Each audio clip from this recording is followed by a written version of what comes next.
Ladies and gentlemen, welcome into Podcast Room 303.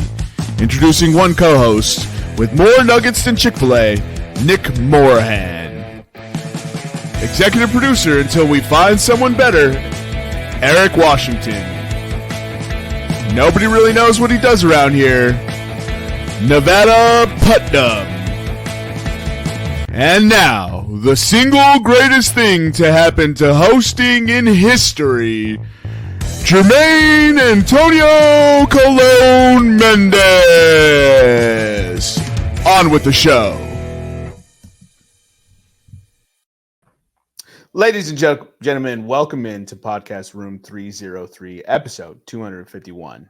I'm your host, Jermaine Colon Mendez. This is my co-host, Nicholas Morahan. And as always, we have the producers, Nevada Putnam and Eric Washington. How are you doing this evening, Nick? I'm doing good, man. Happy to be back, and ready to get rolling. I'm sure I was dearly missed. We killed you off the show like we do whenever someone misses. So, classic Joey Tribbiani move. Yeah, you have 8 lives this year. Good for that. How are you doing this week, Nevada? This Nevada. Good. That Nick Time Suck parlay is looking juicier and juicier. That's true. We haven't even submitted the April one. We might as well just combine them both now. Where it's triple figures right now. It is tax return season, so I'm flush with cash. Shit, that means it's gonna be late from now on. That's just $1. How you doing this evening, Eric?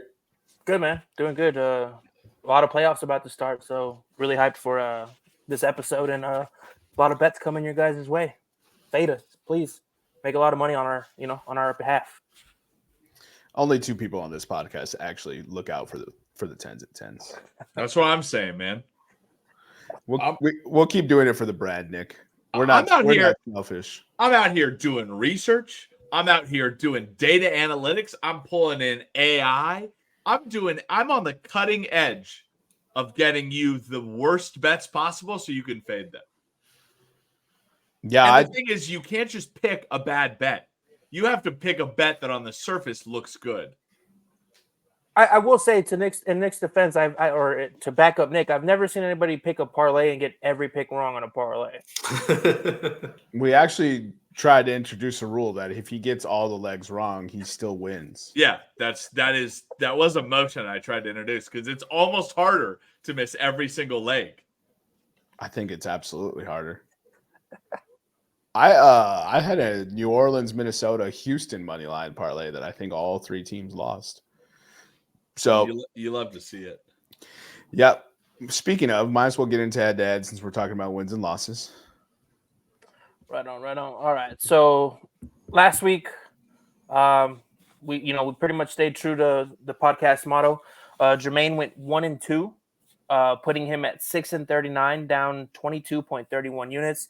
He did call Scottie Scheffler winning the Masters, but he was also the heavy favorite going into it. Nick went 0-3, continuing his ways, putting him at 4-40-1, down 17.72 units. Nevada went 1-2, putting him at 15-30, down 3.63 units. And I went 2-1, putting me at 16-29, up 20.09 units. Yeah. Scottie Scheffler. Thanks, buddy. I needed that. Were you sweating it at all, knowing that his wife could pop at any moment? No, I was not because I was at a wedding, so I didn't watch any sport this weekend. Fair enough. Pereira had a knockout. Nope, didn't see it. Masters weekend. Nope, didn't see it. NBA Sunday with massive seating implications and Kane getting at Nick's head. Nope, didn't see it. We saw that. The wedding was fun, and he's a dear friend of ours, but that was just a god awful weekend to have a wedding. If you're a sports fan. Yeah, my only real complaint was it's Sunday. I just didn't want to be hungover on a work day. Yeah, what's with this recent stretch of people having weddings on Sunday? It's called poor.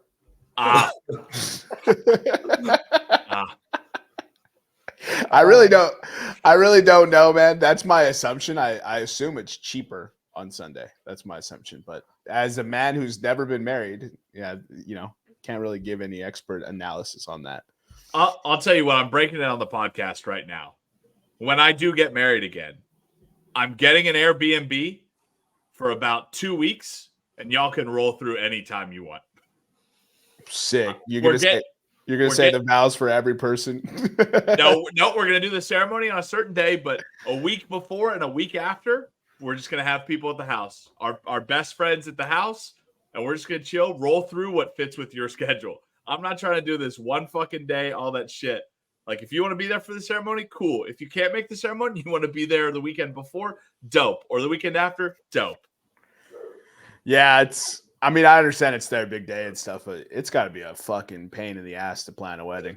I was like looking around the wedding venue and I was just like, Jesus, you know how much you have to think about every single thing and this, that, and the other. And I was like, God damn. No wonder people are stressed out. I do want to point out something because I've never seen this before, and it just shows the dedication to the fandom. It was a fire. Was it a tux or suit? It was probably a tux, right?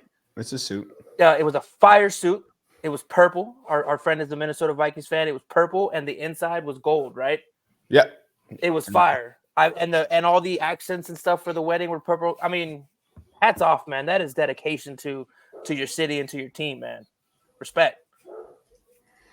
Yeah, I mean, for an organization that's never won anything, it's pretty weird to get that suit. But I do owe it. They've won his heart.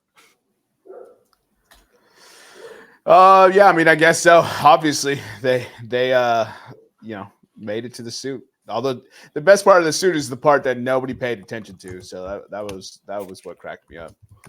It was double-breasted. Oh yeah. Classic, as my dad would like to say. Bringing back that 90s classic aesthetic that, changed in the 2000s into the single button suit. Double-breasted is, as long as it fits, right? The prom suit, yeah. All right, let's get into pop culture pick'em. Today's is top 5 worst snacks. Snacks. The order is going to be Nevada, myself, Nick, and then Eric. And yeah, all right. It says Windows too small, but it's still sharing. You guys still see that, right? Correct. Yeah. Yes, correct. All right, bet. Nevada, you got the first one. Fig Newtons. Damn, I kind of like Fig Newtons. Me too. No comment. Damn, 1-1? Yeah, no comment. Fig Newts, 1-1. I will preface this by saying some of these on the list I kind of enjoy, but in the grand scheme of things, there's way better snacks. So Fig Newtons, you're on the shit list. What's the good version of Fig Newtons? Snickers? Nutribars? No, Nutri-Grain bars aren't Fig Newtons. No, not that. Oh, well, they're longer Fig Newtons. Fruit Gushers? No. Fruit Gushers are not in the same category as Fig Newtons. A liquid inside of a no. It's a paste. It's a grain with a jam inside of it. What are maybe like a Bear Claw? A Bear Claw? Who's like a Bear Claw for a snack? Well, that's hurtful because I love Bear Claws and I eat them as snacks all the time. It's a hazelnut. Well, Eric, take a look. What about those? I think they're called like Apple Valley. They're sort of like Fig Newtons, where it's like a grainy outside. No, all right. No, I know what you're talking about, Eric. You know what I'm talking about? Thank you, Nevada. Nope, don't take it. Cookie filled with a sweet paste is what Fig Newtons are. Let's see what a Nutri-Grain bar is. How about an Oreo then? No, why don't you guys shut up and move on? How about that? I love the controversy. Why doesn't Jermaine make his fucking pick and we can stop? Because you asked a question that we were trying to answer, you jackanapes. Yeah, it's a Nutri-Grain bar. Is the best. This is like, is a hot dog a sandwich? I don't agree. No, yes. I don't agree. I will take Uncrustables. Oh, now you've crossed the line. Those things are fucking disgusting. They're so good. They're so disgusting. The peanut butter and jelly in those things are awful. I'm gonna disagree with all of these. Is a Uncrustable just a bigger Fig Newton? I mean, according to Nick's math, yeah, Uncrustables are disgusting. And then that stupid freaking jar with the peanut butter and jelly mixed already. Also, yeah. also disgusting. Yeah. There are some things in the They took that shitty jar, they put it into the lowest quality bread, froze that bitch, and told you to like it. Well, it works for poor people. So I was gonna say it's pretty good stuff. yeah, I fucking like it. Guess I was below Jermaine's income level. No, dude, we just bought other poor snacks that were good. I'll go my first pick. I'll go single stuff Oreos. Single stuff Oreos are the worst snack ever. Get double stuff. It's double stuff or nothing. It's actually double. It's just, because triple stuff is too much. This needs to be clipped. This is why America is fat. Single stuffed 100%. Oreos, trash. Or nothing. Double stuffed fire. Yeah, fire. That's the tagline for the episode. That's hilarious. Oh my goodness. Yep, that's why America's fat. Got it. Mystery solved. All right, Eric. So for my first pick, I'm just gonna go with raisins. I like raisins. And then Raisins are disgusting. they're absolutely disgusting. And then they're better grapes. They're not better. They're grapes Oh, with no. eights. Grapes are disgusting. Since Eric just took something off my list, I could eat raisins, and I don't list them in my worst snack. Those yogurt-covered raisins, though, those are awful. Agree. I eat raisins every morning. I throw that bitch in my cereal. Hot cereal, oatmeal. Is there anything worse than anything worse than biting into a chocolate chip cookie to realize it's raisins? It's one of the worst things. I like step on a Lego. Now oatmeal raisin cookies are good. Those are fantastic. But you know it's oatmeal raisin. If you see a cookie and you're like, oh, sweet, chocolate chip cookie, and then you take that bite. How many loose cookies are you just grabbing not knowing what the cookie is? Haven't you ever seen oatmeal cookies look crazy different than chocolate chip cookies. Nevada lives a dangerous life, bro. Nevada's like, light bulb or cookie? There's not a single cookie he won't try. Shit, it's oatmeal raisin. It's very clear when you see an oatmeal raisin cookie. You can see the oatmeal in it. But there are cookies out there, and there are evil people out there that make chocolate chip cookies, sans chocolate chips, and add raisins. This is just, we're not in hippie land, all right? We're not in hippie land, Colorado. I would be pissed. I would be. That's what I'm saying. I'm throwing that against the wall. Yeah. We're asking Nevada, where are you at? That these mysterious, unlabeled cookies are there for you to be trying. It's just the cookie gnome puts them on Nevada's counter. It's at the police station. Oh, fucking cops. Leave it to them to ruin a good thing. Cops are the worst. They really are. Oh, we ain't making them. I guarantee you that much.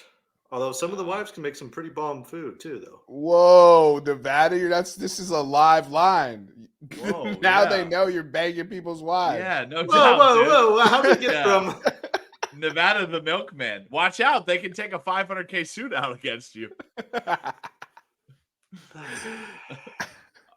He's Eric, no longer Eric, the one that hasn't talked, you have the next pick, my friend. Yeah. I get a lot of heat for this from people, but I can't stand it. I'm gonna say licorice. I black licorice. Yeah, licorice. Red vines. But that's strawberry. That's not I've licorice. seen you eat or cherry. Twizzlers. So yes, but that's not licorice. That's cherry or strawberry flavored. Cherry or strawberry flavored what? Whatever, dude. I'm just licorice. Black cherry licorice then, just to get you guys off my back, dude. This motherfucker was like, it's cherry or strawberry flavored. I'm like, yes, but that is. I just don't associate it with licorice because to me, I associate licorice with that god awful taste. What is it like? Licorice. Yeah, licorice. It tastes like I don't know, dude. It tastes like Jaeger to me or something. Non-strawberry or cherry flavored licorice. My God. Whatever, dude. Oh my God. All right, I'll go second pick. I'll go Nature Valley bars for my second worst snack. The hard ones? Yes. You take one bite and you're just covered in Nature Valley. Yeah.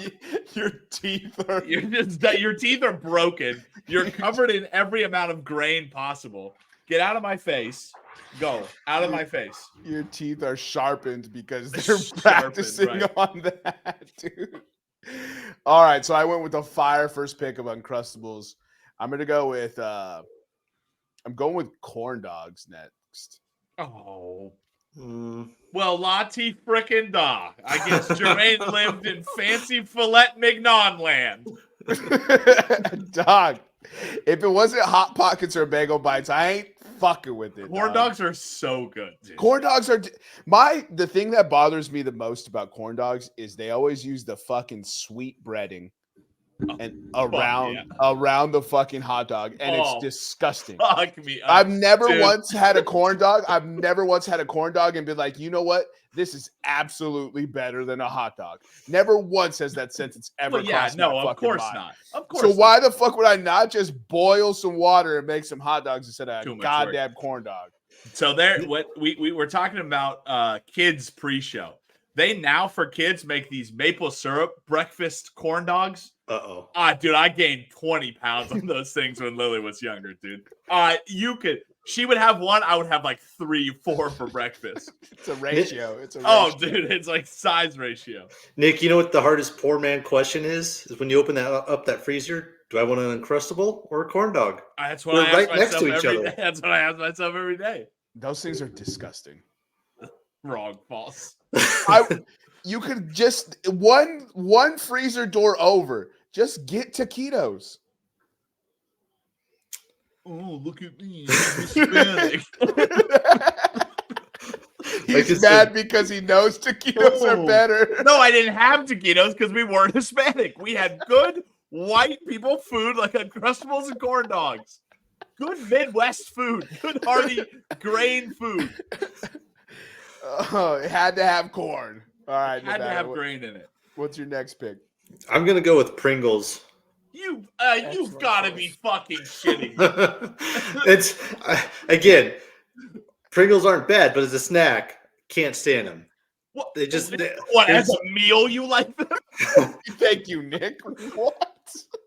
If you have Pringles with your sandwich or something, fine. But if you're just sitting there, just going wrist deep into that can, trying to get that last little Pringle. It's one of the most incorrect statements Pringles can be enjoyed anywhere. Wrong. And you don't feel bad about eating an entire sleeve of them, an entire tube of them. Once you pop, the fun don't stop. Also, Eric, hold on. You said you don't like Pringles? Bro, I haven't seen a chip you don't like, bro. Relax. So time out. I don't like. You know what? I'm not even gonna say it because it's gonna be out there. No, you called time. The time is yours. Time to the batter. I don't like to work that hard for my food. It was so worth it. That's so fucking funny. Oh my god. Oh, dude, that's like the fattest thing ever. He has to remove. It's because he can't get the meat claw. I can't get my head in there, dude. He's like, the people who complain about Pringles because they can't get their hand all the way in have never understood the laws of physics. Just tilt that bitch and slides right to your hand. I promise. It's a lot of work, dude. Fucking knucklehead. Eric, watch. Yeah, but then they all fall out. You know what I mean? Oh my god. They all fall out. Eric, watch. I got my Pringles. They're not falling out anymore. All right, Nevada, hit us with that 1-2. Oh, that was great. I'm gonna piss some more people off. I'm gonna go with Cheez-Its. Fuck you. What is happening right now, Nevada? Are you making the best snack list? I said worst snacks, Nevada. What the fuck? I agree with Nevada on this one. Of course you do. Because I go again, it's still not enough.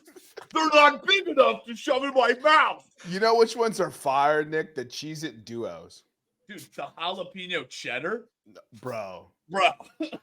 Hey, those are really good. I've never had them. No, I've never had them, but there was a fight. They're really good. We had a fight in San Diego break out over Cheez-It, so I think maybe they are good. Nick, to be fair, Absolutely did. I've never known you not to like any food, so I mean, my opinion is all encompassing. yeah, I could name any food, and you'd be like, "Oh, you kidding me?" Well, no, that's not true. I just named 2 things I don't like. Well, I eat them if they're there, but first of all, if someone gave you a single stuffed Oreo, you're eating it. I'm eating it, right? If I have a Nature Valley bar, I'm gonna eat it. Like it'd be rude not to. I'm not going to the store and buying them off the shelf, though. Right. I'm gonna go with rice cakes. Awful. Yep. Choice. Good choice. Awful. Flavorless crap is what that is. I just don't understand. I don't understand. I don't understand. I actually told my dietitian one time. He was like, I was like, he's like, you need to stop eating chips, and I was like, what do you recommend? He's like, rice cakes, and I was like, I'd rather get diabetes than die. Yeah. Any food that makes you go while eating it should not be eaten. It's a piece of styrofoam. It's the piece of styrofoam you get in packing material. Yeah, I'm pretty sure you can use it to plug holes in your house. I think that's ramen as well. Have you seen the ramen? Yeah, the ramen Amazing.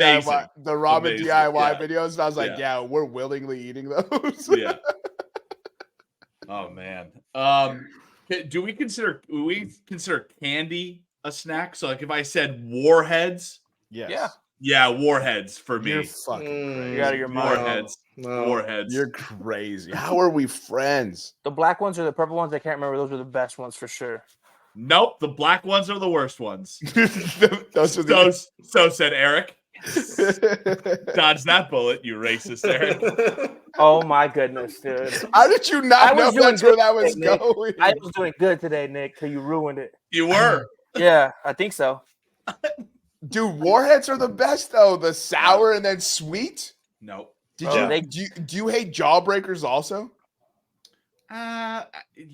I mean, Jawbreakers don't serve a point to me, but I don't have negative feelings towards them. Oh, I just gave myself the tingles thinking about Warheads. What about Sour Patch Kids? Did you just say the tingles? I just gave myself the tingles. I got the tingles.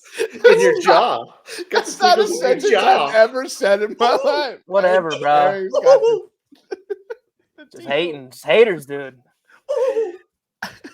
Eric, it's your pick. Oh, my pick. All right, let's go. I'm gonna go with the absolute worst trail mix, That's fair. That's fair. and then Like with the M&Ms, certain kinds of trail any mix. trail. It's too much.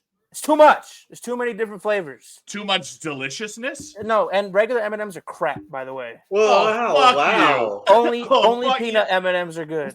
First of all, plain M&Ms are fire in trail mix. Yeah. Fuck Wrong. you, Eric. Wrong. And then with my fourth pick, Also, peanut M&Ms are whack too. It's peanut butter ones; those are the best.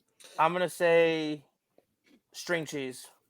Oh no. Like, why? Because you have to pull it apart before you stuff it in your face. First of all, that is yes, that's what it is. That's First- what it is.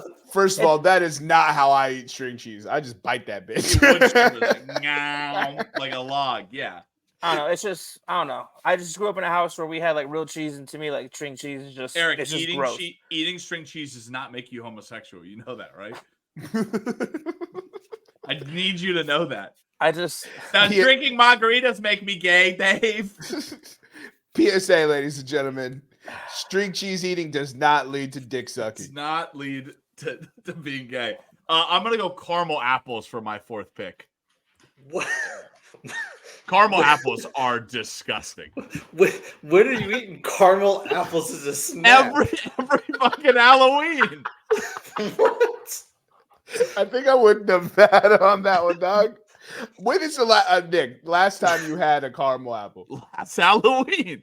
Last Every Halloween? Halloween, I get ready to get hurt again. Bro, I don't remember the last time I had a caramel apple, dude. No. They're awful. Every year I trick myself. They So are this will pretty, be good. they are pretty awful. It always cracks me up because you go to like the fair and it's like you'll have the funnel cake next to the caramel apple. And I was like, who's picking a caramel apple over funnel cake? 100%. idiots. I was like, fried dough with some powder on top. Let me get it. Porque no los dos. I don't know, man. I don't know why not both. I have a dilemma to make. There's some real That bad. broke your brain. You There's were some like, I don't know. Why not both? I don't know, but you only get one. You always get a corn dog at the carnival. I'm going with. I have some good choices left. I'm going with Humble brag. corn nuts. Ooh, that's Oh man, Corn Damn, nuts. see, that's a tough one. corn nuts are hard because if you get a bad bag of corn nuts, it is awful. But if you get a good bag of corn nuts, I guess I've gone my entire 33-year-old adult life without getting a good bag. Those Johns are disgusting. I'm willing. You guys can veto this one if you want, and I'll give another choice. But no, corn nuts is good. It's your list.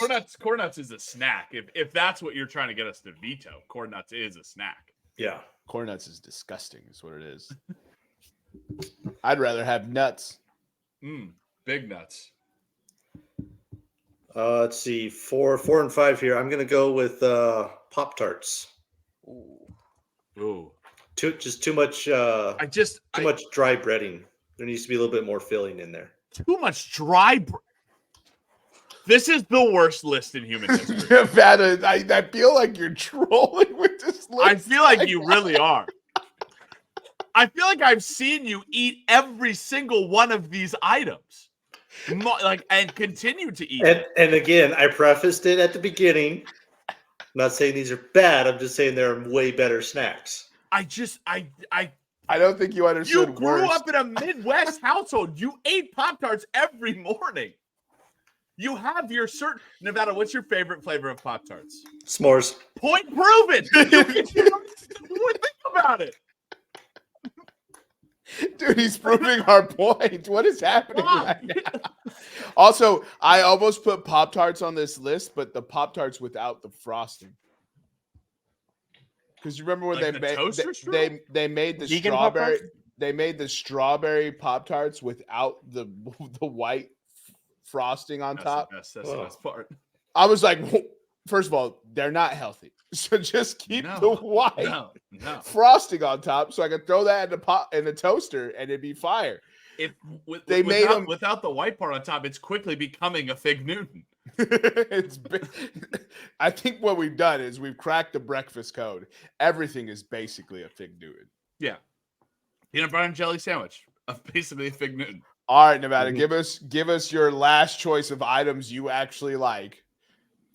Wheat Thins. Yeah, okay. It was on my list. They're awful. Just get Triscuits. If you want a good cracker, get Triscuits. No, if you want a good cracker, Ritz. Oh, well. Not all of us get to go to the Ritz-Carlton to pick up our crackers. First of all, you cannot say the Ritz is a fancy cracker because that was usually served with cheese in a can.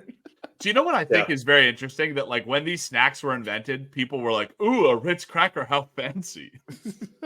They're like served at fine dining establishments. And now they're like, hey, we got any cheese whiz? Ma, where's that cheese in the can? Where's that cheese whiz? All right, so I have my last choice here. There's quite a bit of options I want to go with here, but I'm going to have some honorable mentions. Let me go with chips without dip / salsa. No. You mean dipping chips. Like a Tostitos scoop, but with no. I don't want just a bag of Doritos. I want a dip and salsa. Damn, I was trying to fucking. I don't like chips. I think chips are a dumb snack. Wow. And this is not, I'm not just saying this and then I eat chips. Like, I don't fuck with chips. Chips are whack. Is this really why Eric is not living with you? Is because your hardcore opinion on chips? Oh, this is a non-chip household. He had to leave because of that. Yeah, for sure. Okay. All right. I'll kind of stick with what we're doing here in this final round. Animal crackers are awful. Agreed. There's some nostalgia there, though. No. The animal crackers with the frosting, Oh yeah. now we might be talking. You mean the circus animals, the white and The pink circus ones? animals. Wait, Hell do you consider the crackers from Dunkaroos? Because it's the same, isn't it the same cracker?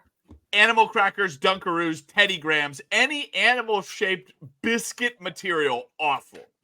Tragic. Dunkaroos are the shit. Dunkaroos are not the shit. Dunkaroos not dunked in the chocolate sauce are awful. Just Yeah, like very chips true. not dipped in the dip and salsa are awful. No, that's wrong. I That's agree. wrong. Given the choice, Jermaine, between chips and dip and a bag of Lay's, I will choose chips and dip. They every literally put the single dip time. on the chips. Sour cream and onion. Flaming No, hot. they don't. Fucking- Eric. Sour Yes, cream they and do. onion Eric, is the single Eric, worst flavor Eric, ever. Barbecue. But when I'm taking my chip, all right, because you've taken Tostitos before and dipped it in a Casey masterpiece. That's a normal fucking thing to do. I like to take my chip. I like to take a little bit of salsa and enjoy all the flavors. Eventually, after a bag of chips, it just tastes like salt. You're just getting salt. Like the first Doritos like taco was amazing. That first chip you get, you're like, this is eating a taco. And then the second chip, you're like, oh, this is just a salty chip. Hey, I'll respect it. I'll respect it. Also, What? you said the flavor is just a dip already on the chip. That's They the just most put the dip on the ridiculous- chip for you, dude. That's the most ridiculous sentence ever. That is incorrect, dude. It's not. Sour cream and onion. Like, I can understand not eating like corn tortilla chips by themselves. That's kind of ridiculous. But like, you can eat Cheetos, hot Cheetos by themselves. Haha, funny, Nick. Like, I just don't like you say the dip is on the chip, but never have you gone to your fridge, poured a bowl of barbecue sauce and gone to town on it with Tostitos scoops. That's true. I haven't done that, but I also don't like barbecue chips. Actually, by the way, did you see how Eric went through the Rolodex of memories to make sure he Bro, I was smoked never a lot of that? weed in my life, bro. He was never that I've done some fat? crazy things with food. Oh, dude, my older brother is done. He used to make a sandwich where he would combine ham, cheese, mustard with peanut butter and jelly. No, that's wrong. Oh, bro. No, That's Rome, I love you, but no. brutal. And I was like, "What are you doing?" I was like, That's like Jennifer Aniston's meal from Friends. It's just no. I bet you that dish does slap though. You just added some meat to some sweet. Yeah, bro. Sounds sexual when you say it like that, though. all you need is some good meat. Love adding meat to some sweet. Oh my god. Meat just makes it sweet, right, Eric? Just All gonna right, go into my moving on. last pick here. And I think everybody should agree with me on this one. It doesn't matter what flavor, it doesn't matter what brand, it's all trash. I'm gonna go pudding. Well, nope. Hard disagree. Pudding is absolute rubbish, as the Brits would say. Don't do I'm- that, Nick. Don't do that, Nick. I'm starting to just think that this is just your guys fucking with me.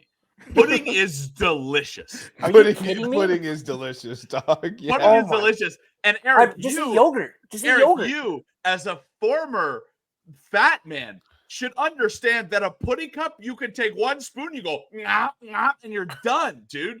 It is almost the most efficient intake method for sweets. Did my man just say eat yogurt instead of pudding?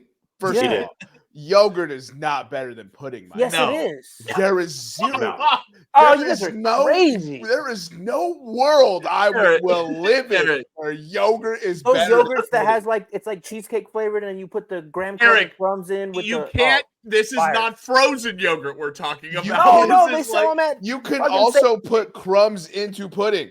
No, false. You just churched up Disgusting. yogurt to make it good. It's just you just made yogurt sweet. YoPlay is way better than I don't even know what snack pack. What brand is? Yo, it? you don't that. know as he names it. Yeah, This he name dropped it right away. motherfucker. No, You it's from knew Billy it. Madison. Ah, Snack pack, whatever. Yeah, you knew it. You knew it. You animal. What's the best pudding flavor? It's Who the you asking? combo chocolate vanilla. Either that one or the God, what was it called? The Nevada likes tapioca. no, that's probably the worst. Hold on now. That's No unnecessary. tapioca slander on this podcast. Tapioca is good, boys. Tapioca is good. I said it was the worst. I didn't say it was bad. You know what? I'm seeing the divide in this podcast.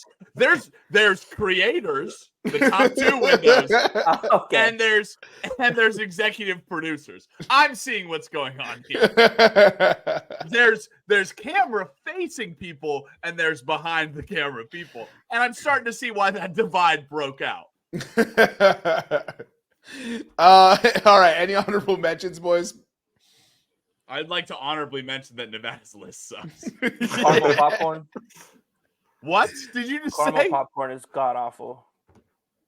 I'm gonna punch you. I'm gonna drive to wherever you are. Nick. I'm gonna punch you in the face. Nick, you can't take this list seriously because everything outside of your list has made you upset. And again, I've never known you not to turn Hold down on. any sort of food or be like, yeah, I'll eat that. That's not true. That is I true. agreed with Jermaine on rice cakes. I agreed with Jermaine without chips without dip. I agreed with Eric about black licorice. I agreed with you at Wheat Thins. Your list is just garbage.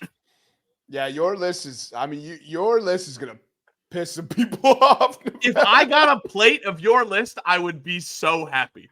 I would be a happy boy. I would be just. It's Eric's list too. False. No, dude, no chance. Eric's list is good. Yeah, that's. Raisins, black licorice, trail. Here's the thing: I eat raisins every morning.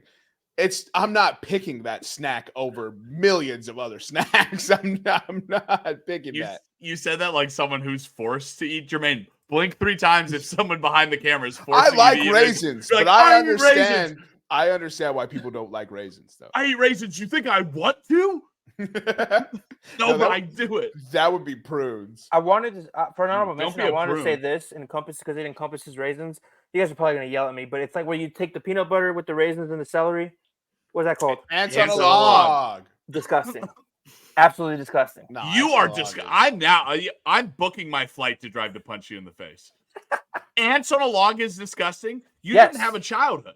Sorry, you were robbed of joy during childhood. That's just what this podcast is. This is your therapy, Eric. And then also any type of dried fruit. Just no.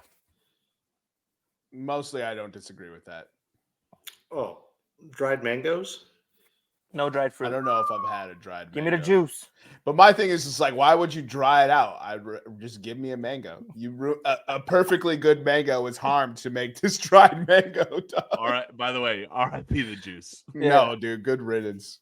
He can rest easy knowing that the killer of his wife is now dead. I mean, internet is undefeated, isn't it? That was.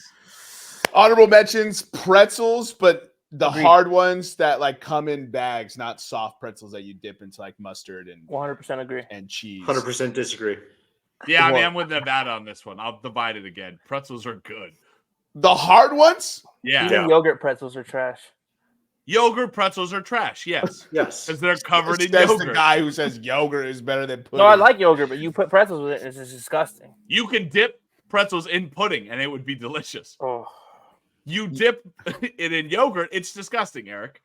You know what's funny is Eric literally bought pudding when he was living out here. to eat. I had my wisdom teeth And- pulled out. and- It's the only thing I could eat. You could eat and yogurt. it was the only thing you smacked was the pudding. All that other stuff stayed in 'Cause there. it- You're like, help me, 'cause it- Jermaine, help it me. was You good, could have you know gotten what I mean? Go-Gurt. It was good for my teeth. My wisdom, and whatever, dude. We're not doing that. Popcorn. I don't like popcorn. No, hard disagree.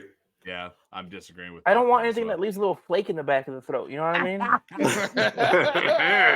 Just go down, bro. Just go down. Strike one. I'm letting that curveball go right by me. All right, the list are Nevada had Fig Newtons, Pringles, Cheez-Its, Pop-Tarts, Wheat Thins. I had Uncrustables, corn dogs, rice cakes, corn nuts, chips without dip / salsa. Nick had single stuffed Oreo, Nature Valley bars, Warheads, caramel apples, and animal crackers. And Eric had raisins, black licorice, trail mix, string cheese, and pudding. Multiple caramel apples. Put that plural on that bitch. Everybody who listens to this is gonna be like, when the fuck did someone eat a caramel apple? No, as a my- snack? no. Also, candy because- corn. No, because my father's gonna listen to this and he's gonna go, yeah. He's gonna go, yeah. Oh, That tracks. dude, I can't tune in for this. I don't All want right, to read Eric. that. I don't want to Hey, read that. enough. Nah, I'm not reading that. Eric, your voice is so sultry. Yeah. Eric, Fine, I'll read to it, me. but I don't want to discuss it. So our WTF headline for the week and I'm ashamed of where this lady is from. She misrepresented our entire state. Nurse, 53 years old, busted for having sex with a Great Dane. Was a big animal lover. All right. That addition to the headline is elite. Yeah. Dude. First of all, shout out Brad fucking Hunter of the Toronto Sun. That is amazing addition to a headline. The Toronto Sun, who broke the story about Toronto's mayor being a crack addict. I mean, they I don't think they miss. Eric, let's discuss. How does this make you feel? Not good, dude. Not good. As a real animal lover in a non-sexual way, it's gross. And then how she got busted is even worse. Would you like to tell the audience, Eric?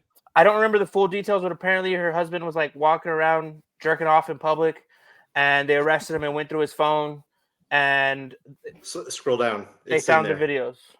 I think it's the next paragraph after that picture. One joked to local reporters that the husband was nicknamed the Pet Detective. The Keens were arrested on March 27th following Williams' arrest for allegedly masturbating at an H-E-B supermarket in Spring, Texas, just outside of Houston. Dude.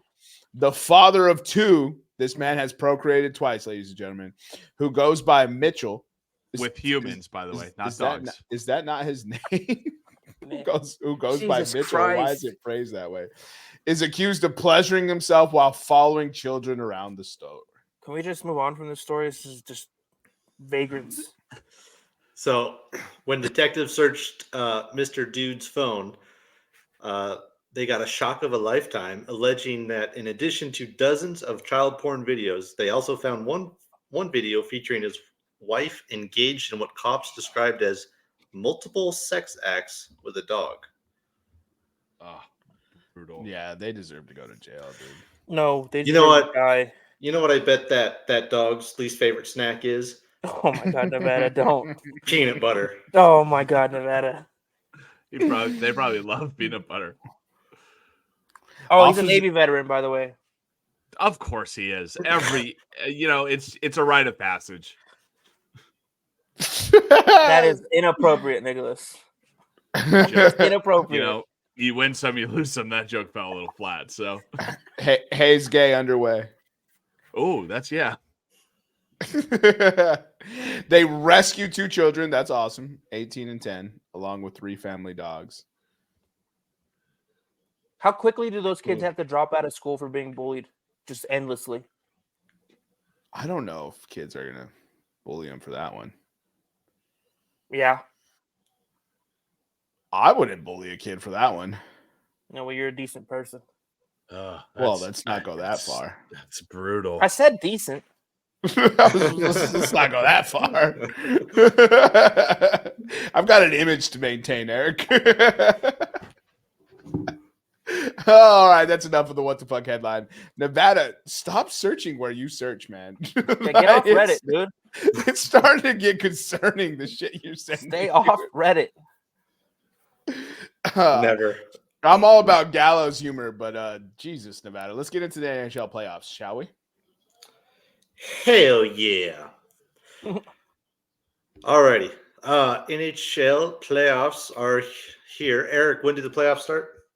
Saturday, April 20th. Thank you, sir. Currently, the only seed that is left to be clinched is the second wild card in the Eastern Conference. Currently, Nick, if I remember correctly, the Capitals are currently sitting in that spot. The Capitals are sitting in it. The Flyers pulled the goalie in a 1-1 game a couple minutes ago with 3 minutes left, and the Caps just scored. Who would have thought? Yeah. So the Caps are taking the lead right now. If we look at the live scoreboard, that would clinch it for the Caps because the Red Wings are currently in overtime with the Canadiens. And the Caps have the tiebreaker over the Red Wings. I believe the Penguins are eliminated now. If the next 3 minutes holds true. Yes, because I believe Detroit had to lose in regulation. Yeah, both teams had to lose in regulation for the Penguins to have a chance. So as you can see, we got on the screen here a nice visual aid of the playoffs. And as it stands right now, those are all the accurate playoff predictions or seedings. So we'll start in the East. We got the Boston Bruins going up against the Tampa Bay Lightning. I think right now Boston would have the home seat on that.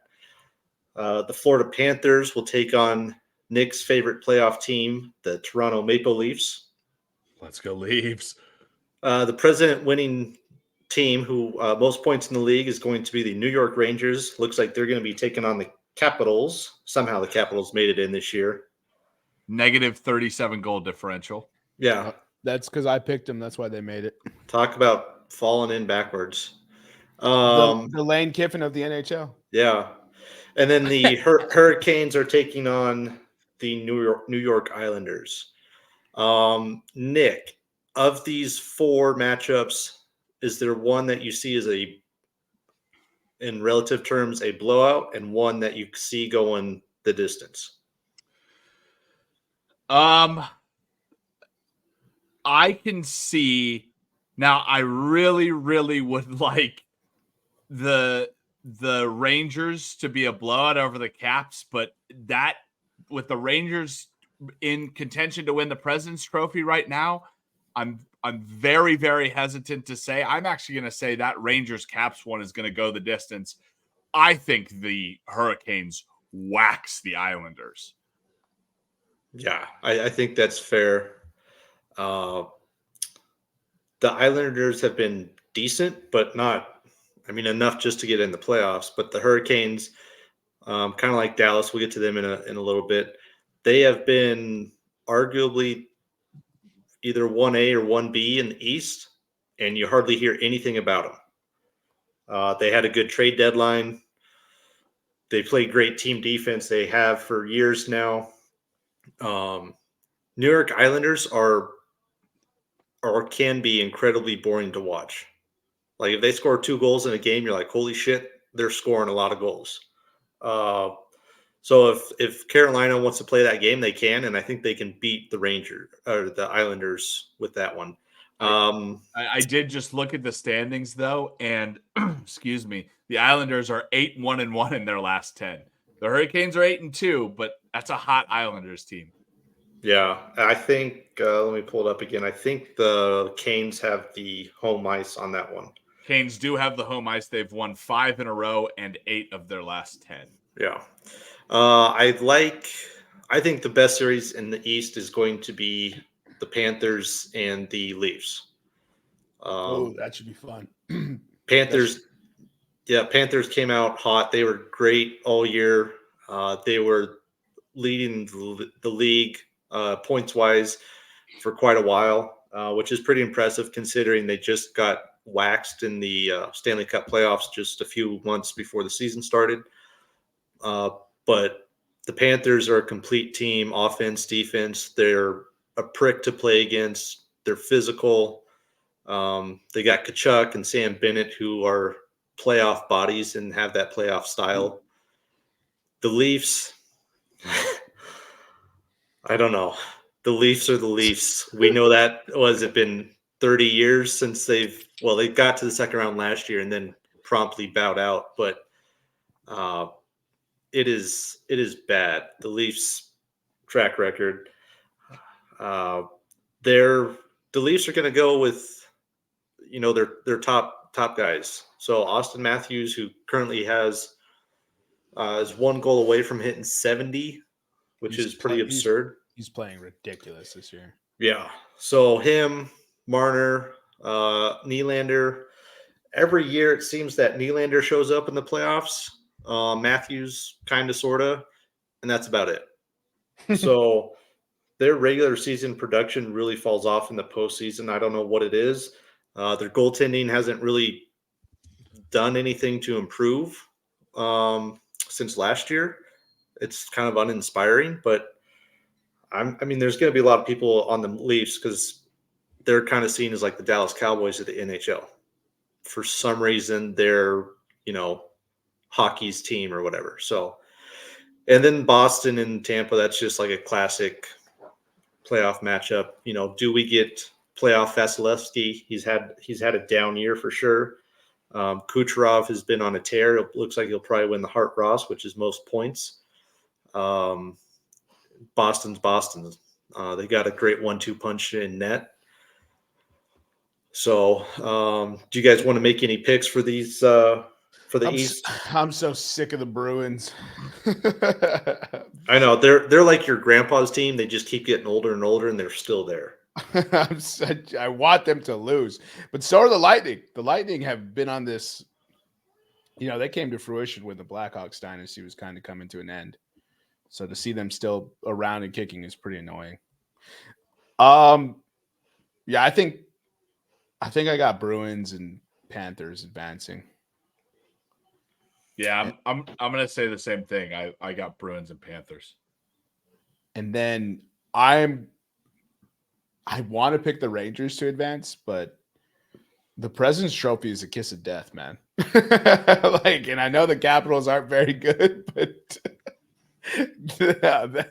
I just almost hate picking President's winners. So I'll go Rangers, Islanders. It is just frustrating that every time I've picked against the Caps in these last 3 weeks, they have somehow managed to win. It's because I picked them to make the playoffs this year, dude. So I am picking the Caps to beat the Rangers, knowing full well the Rangers will beat the Caps. And the Canes beat the Isles, knowing full well the Isles could beat the Caps or the Canes. So, yeah, whatever. I'm not happy about it. I'm making the pick, but I'm not happy. I'm so down bad right now. It's not even funny. Eric, Nick is saying he doesn't know how to bet, so he's picking the Capitals knowing that the Rangers should win the series, and he's picking the Canes to win the series knowing that the Islanders could very well win it. That's how down bad he is. He couldn't even explain the thought. Ridiculous. For that reason, I'm going to go with Canes, Rangers. Even if it comes down just to goaltending, it's not even a question as far as goaltending. Who's got the upper hand in that matchup? And then Panthers and Bruins. I almost picked the Lightning too. You did exactly what I did. I was like, can I fade the Lightning? Yeah. So you said Kucherov is going to lead the league in points, right? Yeah, he leads McKinnon by 4 points. McKinnon's got one more game. So. Oh, he'd have to go balls out. So where's McDavid on that? He is third, if I'm not mistaken. Because he broke 100 assists in a season. Only fourth player ever to do that. That's crazy. Kucherov will be the fifth. He's at 99. And he's how many games does he have left?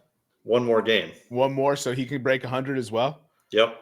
Ooh, that's fascinating. So points-wise, Kuch is at 142, McKinnon 138, McDavid is at 132.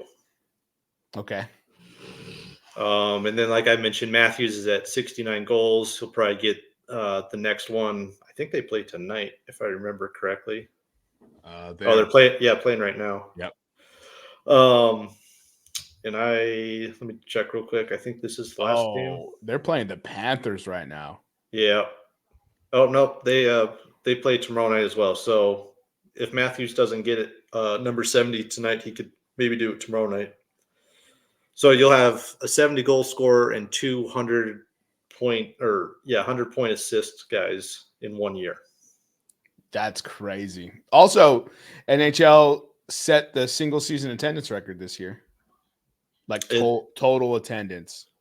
They're at over 22.5 million with 18 games remaining is what I saw. Yeah. I mean, it's been a really good year. I mean, just looking at the MVP race, Kucherov, McKinnon, Crosby, McDavid. Fucking Crosby, dude. How old is he? 58?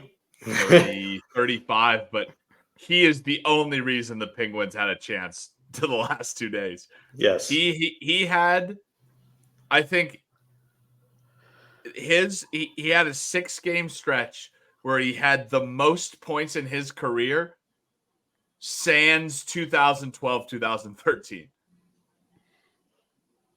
So yeah. I think he tied the amount of points he had in a 6-game stretch from 2012 to 2013. Jesus Christ. Yeah. At 35, At what 30, an yeah, animal, dude. Yeah. He's been at least consistent, if not better, every year, which it doesn't make sense. It really 30, doesn't. he's 36, and I mean, you got it with the Penguins, that Jake Getzel trade. Oh, Yeah. You got to be kicking yourself.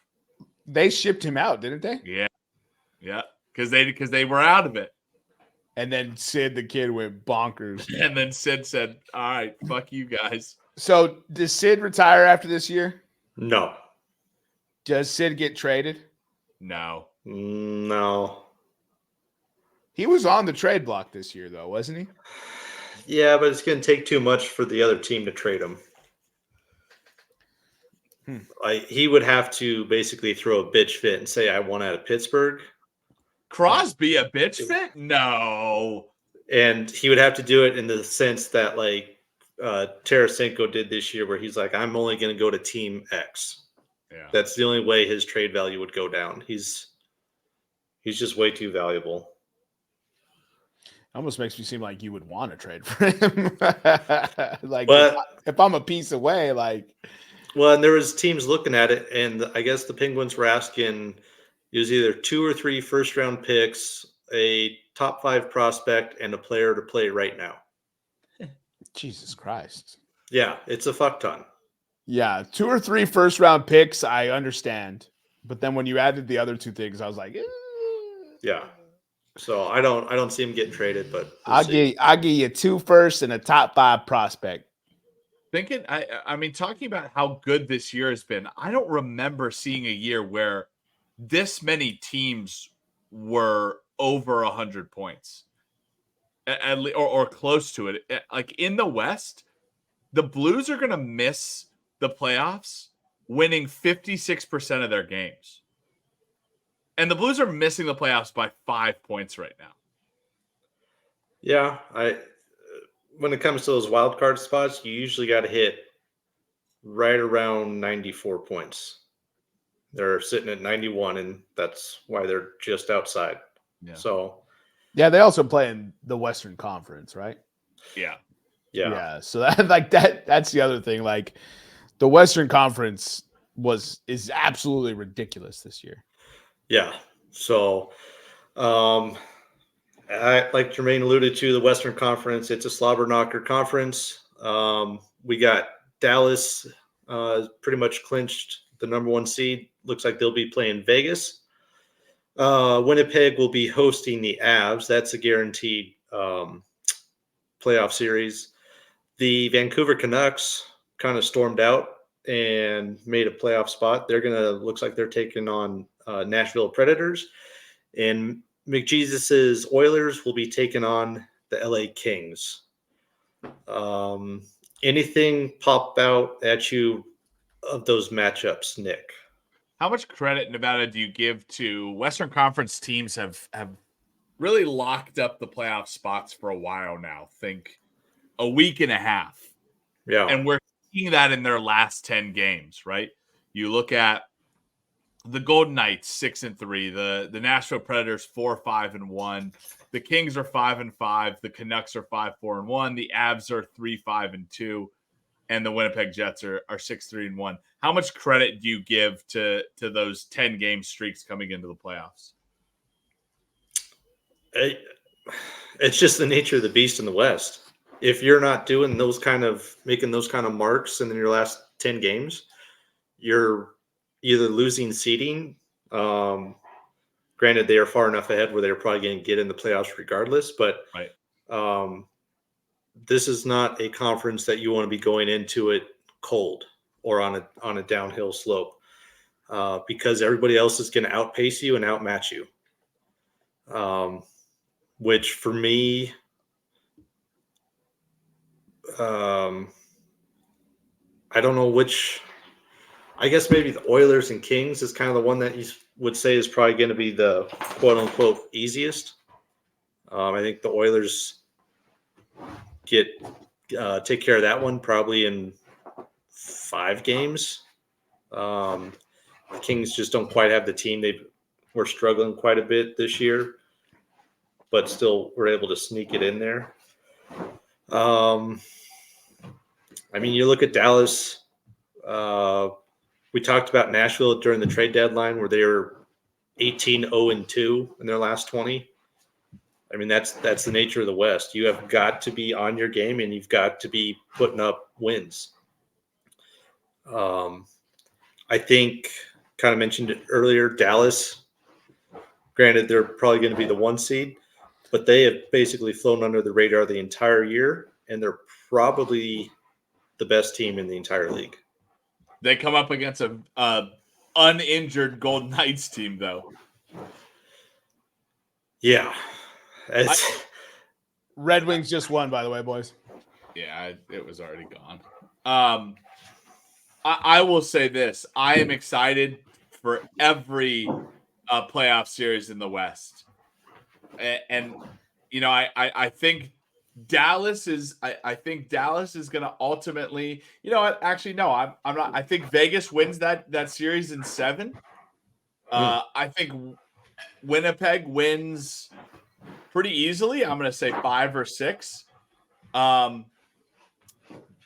I think Nashville got cold, and we're seeing the Nashville team that might not be riding on a hot streak anymore. So I'm going to take Vancouver, and I'm going to take Edmonton. Yeah, that's fair. Jermaine, do you have any predictions for your Western Conference? I think Vegas Knights upset Dallas. And I'm going to go with Edmonton. Beating the Kings. I'm a big Edmonton fan, though, I guess, so that's not shocking. And then I'll go with first of all, fuck the Predators, so go Canucks. That Avs Jet series is going to be ridiculous, but after finding out that the Avs can't beat the Jets, I'm not going to go with the Avs anymore, so I'll go with the Jets. Yeah, I'm going to go with Dallas. They've been playing with this team all year. They're going to get Vegas is going to get Mark Stone back, who miraculously in time is ready for Game 1 somehow. Weird. From a lacerated spleen. And those of you that know hockey know how serious that is, because Peter Forsberg was out for the playoffs and then some when he lacerated his spleen. Somehow Mark Stone lacerated his spleen, and now he's ready to go.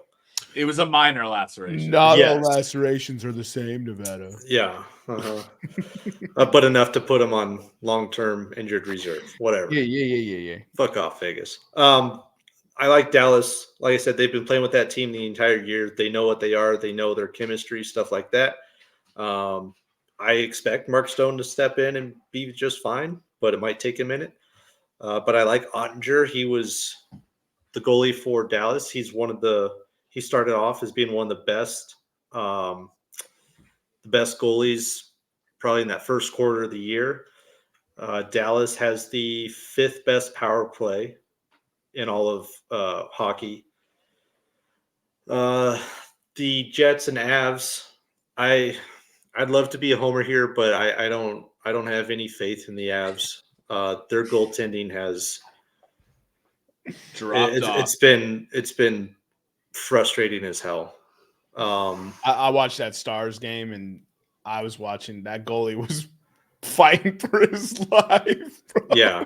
I don't know what it is, because all year he was kind of up and down, but he'd have spurts where he was locked down. But Hellebuck is going to be way more consistent, and he's a much better goalie than the Avs have, and probably have had since at least Waugh. So I think Winnipeg gets that one. Nashville and Vancouver. I'll take a flyer on the Predators. They got a good goalie with UC Saros. Obviously, Thatcher Demko's good too, but he's going to be coming off IR. So it remains to be seen how well his goalie play is going to be. Nashville's, I don't know. Nashville just has the juju. They've tore it up the last half of the season to get in the playoffs. I don't think they're going to waste it. At the very least, 6 games. I think that's fair. 6 or 7 games. And then, yeah, like I said, Edmonton and LA. Edmonton, I don't think that one's really that close. So, some other things of note for the playoffs, becomes a lot more of a defensive game. A lot less penalties are called. Gets to be a lot more of a big boy game. There are three teams that are top 5 in both power play and penalty kill.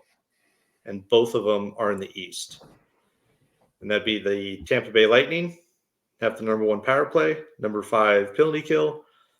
Hurricanes are number 2 on the power play, number 1 in penalty kill. And the Rangers are number 3 in power play and number 3 in penalty kill. Man. So, Jesus. Special teams might decide a couple of those series, but I think it's going to be a good first round. It's exciting hockey every day. Your team gets to play every other day, so it's nonstop. Tampa Bay might be a fun bet to win that series. Yeah, they've only posted the Avs series and I think it was the Hurricanes. Everything else is still kind of up in the air, but barring anything too crazy, those should be the matchups that you see. All right. So, despite not knowing the actual matchups, let's get your Western and Eastern Conference Finals, and then who you think wins the Stanley Cup. Let's see. West, I will go with Dallas and man, that bottom part of the bracket's tough. I'll go with Edmonton, Dallas and Edmonton on the West. All right, who wins? Dallas. All right, so you got Dallas in the final, and then versus who?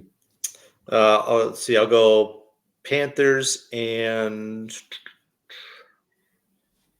man, that's scary. I'll go Panthers. Fuck. Panthers, Canes. I was about to say, fuck's not a team, bro. Yeah, I'll go with the Canes.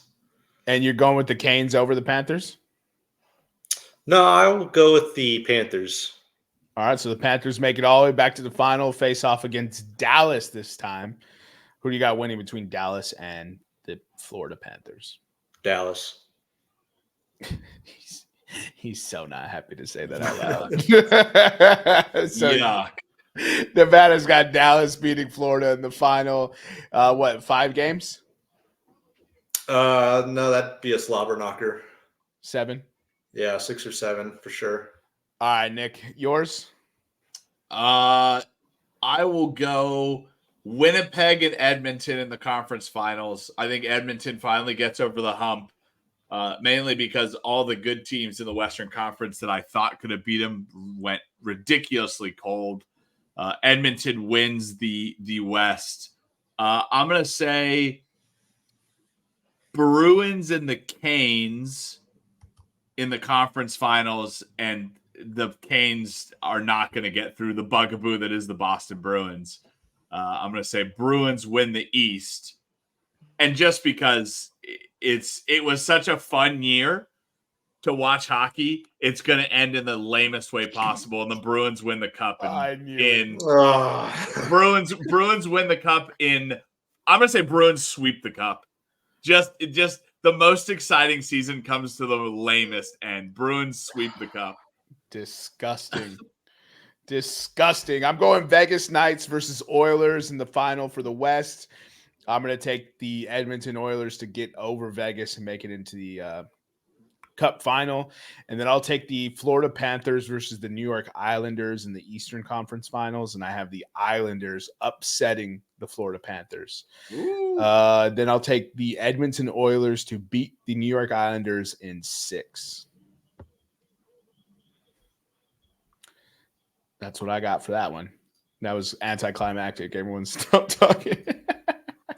I'm still trying to process that you have the Islanders win. They're hot right now, bro. I bet with hot teams in hockey. Always.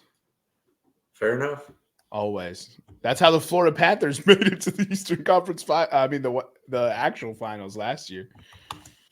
Also, I just really hope the Florida Panthers don't go. I don't know why I don't like that team. Anyone know why? Why don't I like Matthew Tkachuk? I don't know. He is kind of a prick, but you're gonna like him come Olympic time. Oh yeah. I can't wait to see the brothers on the same line. Of course. Yeah, when you're wearing the red, white, and blue, I don't really care if you're a shitty person. Right. You know what I mean? Shout out LeBron. Let's get into the actual NBA playoffs here. So we have the brackets. And everything's set minus the playing game. One playing game is going on currently. I believe the Lakers are taking on the New Orleans Pelicans. Yeah, they are up 104-102 with 38 seconds right now. Okay, so that's the update for the first playing game. That's to determine the 7th seed in the Western Conference. The other playing games are as follows. In the final play-in in the Western is the Golden State Warriors versus Sacramento Kings. The winner of that will go on to play the loser of tonight's or the current game, Lakers Pelicans. And then you have the Heat taking on the 76ers for the honor of taking on the New York Knicks in the first round, and the Bulls Hawks will face off to play the loser of the Sixers Heat to see who gets swept by the Celtics.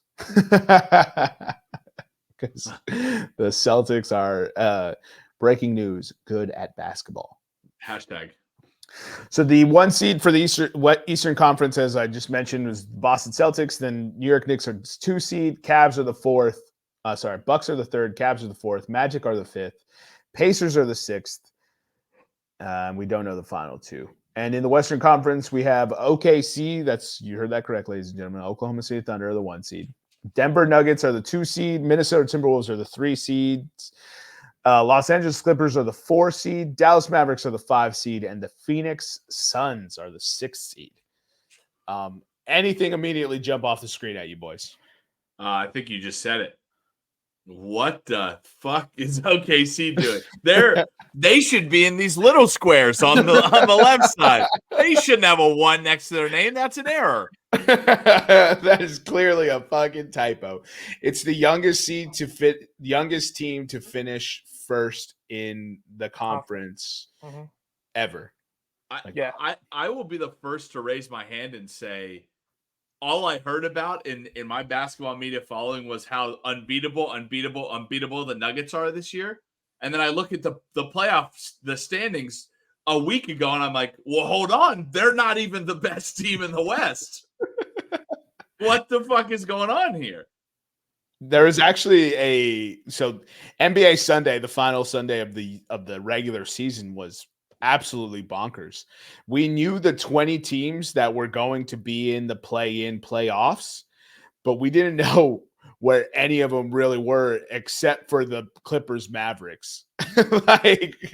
We knew where the Clippers Mavericks were, and we knew where the Bulls Hawks were, and everyone else was, and the Boston Celtics, right? Everyone else was still fighting for whatever seed they were going to have, to kick off round 1, which is awesome, right? We all know that just makes the ending of the regular season fantastic. Yeah, I think I saw that, like, on with 3 games to go, 2 of them against the Bucks, the Orlando Magic could have finished anywhere from 2nd to 8th. That is correct. Yeah, that is correct. And so they actually faced off against the Bucks with an opportunity like 2 weeks ago to jump into the 2 seed and got smacked. And then after getting smacked, they dropped a couple in a row, and that's how they ended up being the 5th seed. But they were a smidge away from being the 2 seed. But their youth and inexperience kind of showed, and it ended up costing them, home court, right? So they're not going to have home court in any of the series because they dropped out of the top 4. So, Jermaine, let me ask you a question. So we talk about in hockey, right? The hot team wins. How much impact does being hot in your last 10 count for coming into the NBA playoffs? It matters a lot, but typically seeding, you're going to get outmatched, right? So like last year, the Lakers and Heat, they are much better teams than their record indicated, right? So that's why they were able to be hot and stay hot and make those conference finals runs. And the Heat's case, the actual finals run. But typically star power typically the best teams have the bigger stars. They have the better offensive players and they have the better coach as well. So that's why you usually see those hot teams aren't able to quite break it down. Now that comes in, you're talking about the 1 and 2 matchups, but as far as 3 and 4 go, there's a lot more parity in those. There's usually only separated by 1 or 2 games. So being hot for those matters, but it is new with the play-in games where they've actually encouraged teams to stay competitive instead of tank and blow it up.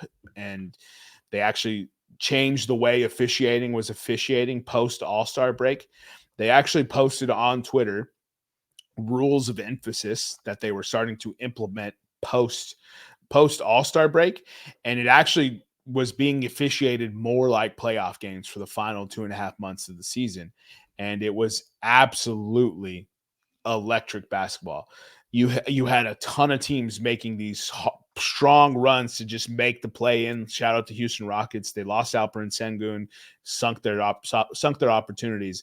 But that's a young and up and coming team, especially with a good coach. Ime Udoka, who's turned around their defensive woes, which I never thought that could happen. Also, Jalen Green. I think he got a chick pregnant and all of a sudden he realized how much child support he's going to have to pay. So he started balling out to get his contract up. So shout out him for putting it together. That was a young man we're expecting to be better than he is at this point, but it's starting to look good for Houston Rockets fans.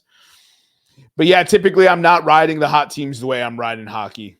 The puck bounces way, way weirder than a basketball. You know what I mean? So I will say that we're in a kind of a new era of playoffs, right? Where the 7, 8, 6, 7, 8 seeds aren't necessarily just out of it, but I'm not always as confident. Like I'm not confident any team is beating the Nuggets in the first round. And there was people literally saying, hey, the Lakers should blow this first game versus the Pelicans to play the Oklahoma City Thunder as the 8th seed, essentially ducking the Denver Nuggets, which, the competitive spirit, I don't think anyone can beat me if I'm playing a game. But from a logic standpoint, I'm like, yeah, maybe I don't want to face the defending champions. Yeah, for sure. So let's get into some of these matchups that we do know. So the Los Angeles Lakers actually just won, therefore booking their spot versus the Denver Nuggets in a first-round matchup. They failed the plan. They failed the plan. So you have the 2 seed defending champion Denver Nuggets with two-time MVP Nikola Jokic and point guard Jamal Murray taking on, 4-time MVP, 4-time champion LeBron James and Anthony Davis. Look, last year's series was incredibly competitive. It will forever read a sweep, but that discredits how in each of those games the Los Angeles Lakers were. This Denver Nuggets team is not as deep as it was last year, but they arguably have the best starting 5 in the National Basketball Association. So it's going to come down to the coaching of Michael Malone and Darvin Ham, and it's going to come down to whether or not Austin Reeves and D'Angelo Russell can continue shouldering the load of playmaking responsibilities for the Los Angeles Lakers. That's kind of how I see that breaking down, because I don't think Anthony Davis has anything to match for Jokic. They actually used Rui Hachimura to allow AD to roam last year. So we'll see how it goes. AD has been playing electric defense this year, and he's been playing phenomenal just basketball overall. He's averaging 25 and 10. So it'll be fascinating. Who do you got winning this Nuggets-Lakers series? I think the Nuggets are the better basketball team.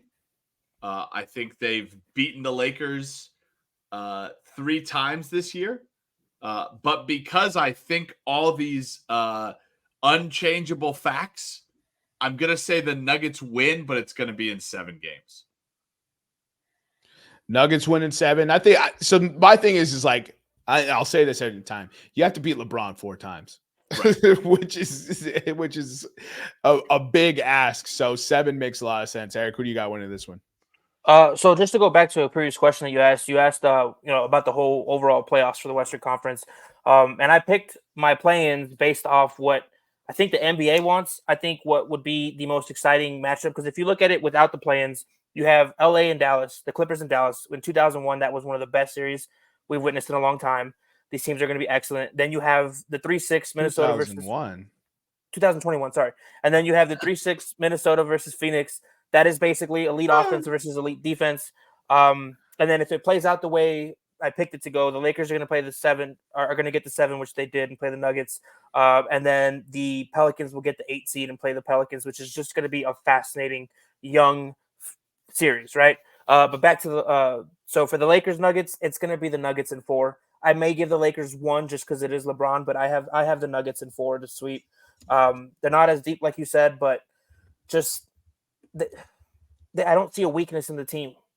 And I see a lot of weakness in the Lakers. And again, today, the Lakers had 26 free throw attempts.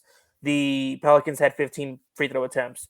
That disparity right there, that's going to change in the playoffs. It's not going to go the Lakers' way that much. They tend to call fouls a little more evenly.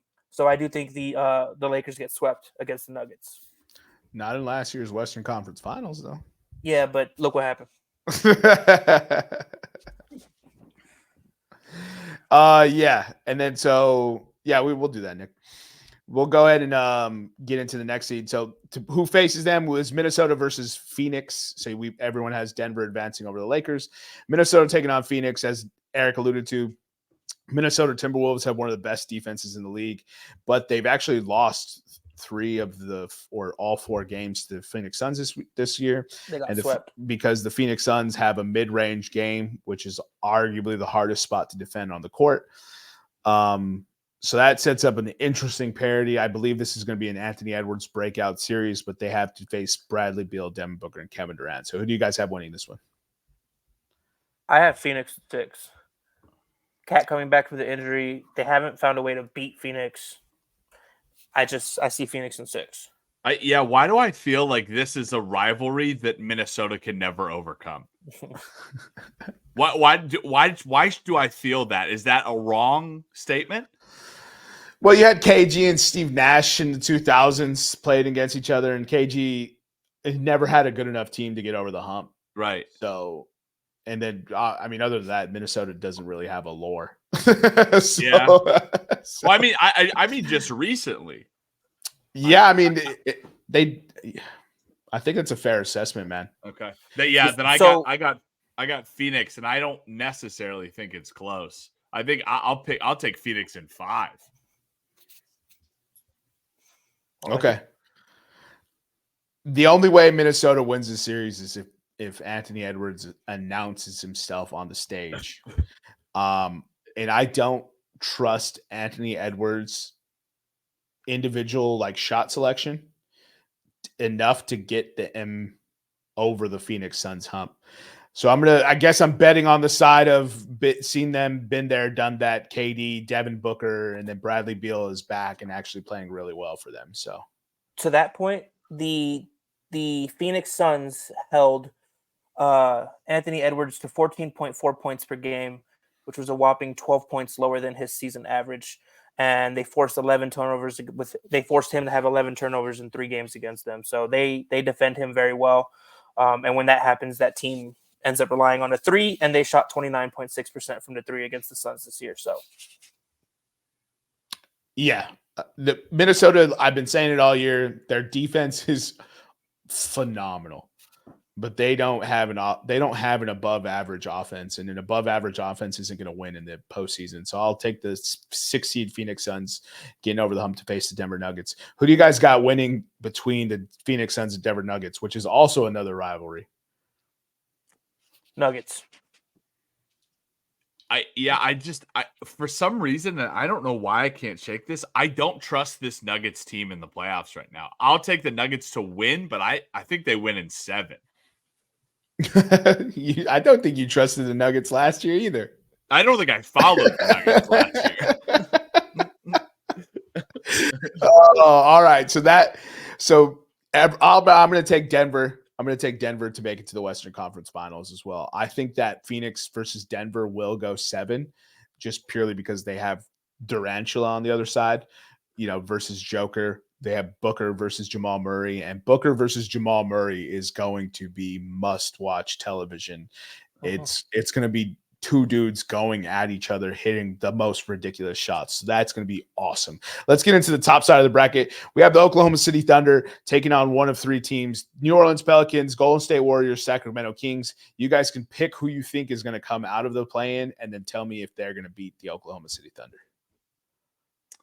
Ooh, great question. I think Eric already gave his pick. He says that the Pelicans come out. Yeah, right? The Pelicans will come out. I think so. Yeah. And then since I'm already going here, there's a lot of youth here, but I just think they're a very well coached team. Not that the Pelicans aren't, but they're not as well coached. And I think in a playoff series, that's going to be the difference. Even though they have the youth, they'll have the coaching, and they have an MVP caliber player in SGA. So I'm going to take the Thunder in. What did I pick here? I picked the Thunder in 6. I'm actually gonna. I will pick a different team. I think that Golden State is gonna come out of these play-in games. It's just a feeling. I can't back it up with anything. I think they're old, but the playoff magic is gonna, just like Eric's tingle in his jaw. Golden State's gonna feel that tingle. I think they get beat by the Thunder, and I agree with Eric. 6 games. Okay. Golden State Warriors are 8-2 in their last 10. They've been red hot since the return of Draymond Green. Klay Thompson and Chris Paul leading the bench unit has changed that team. Andrew Wiggins and Jonathan Kuminga playing on the front line together as the starting lineup has been crazy. So this Golden State Warriors team it's fascinating. I don't think they get past the Sacramento Kings though in this play-in game, and I think we end up with Kings Pelicans. If Golden State was at home, it would be different for me. But they're not going to go on the road and win, in my opinion. I think the Kings have had their number this year too. But that is, Malik Monk is out, Kevin Huerter's out, so that's why Sacramento has kind of struggled.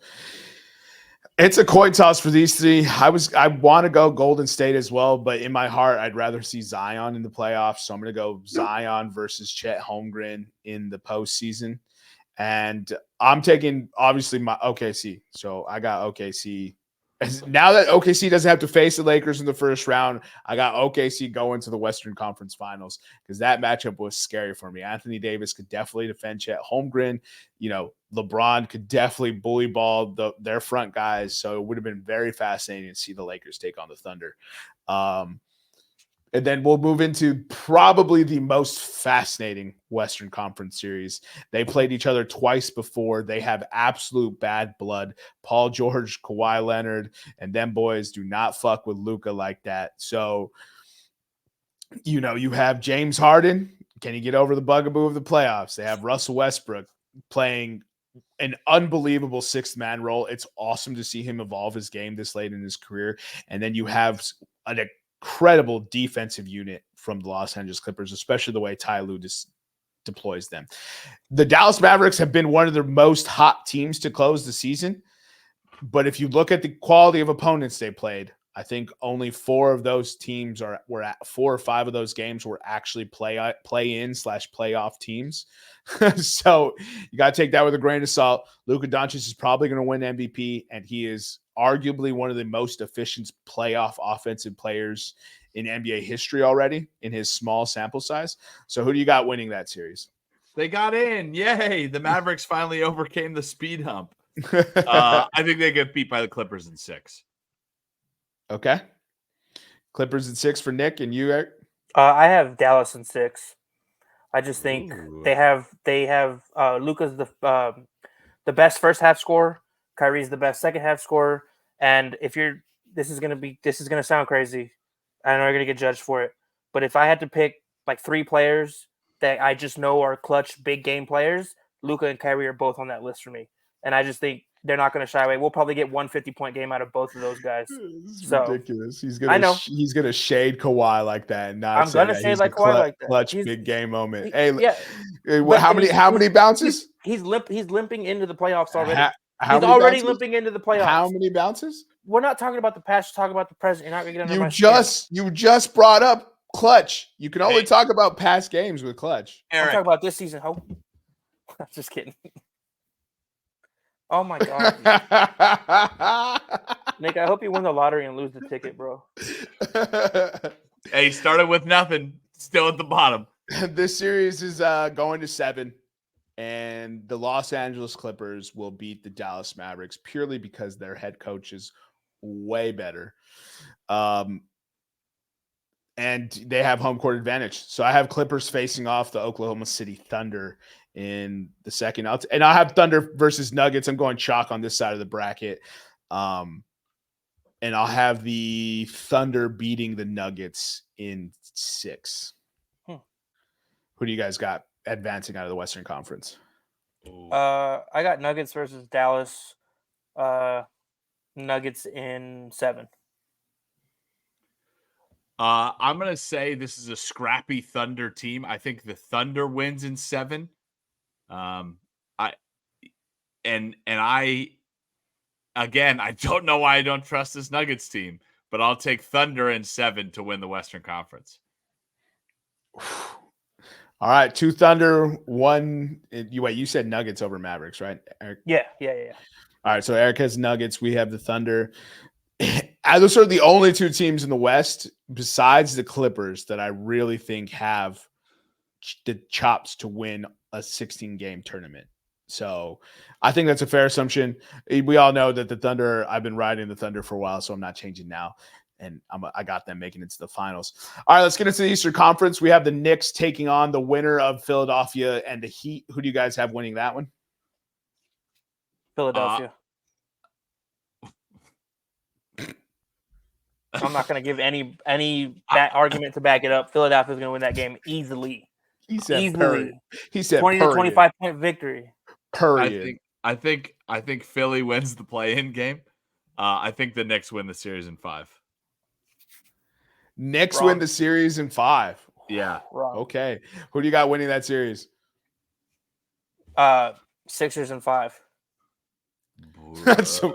So both of you just going in 5? I would have said 4, but I'm going to match Nick's energy. All right. So Eric has Sixers. Nick has Knicks.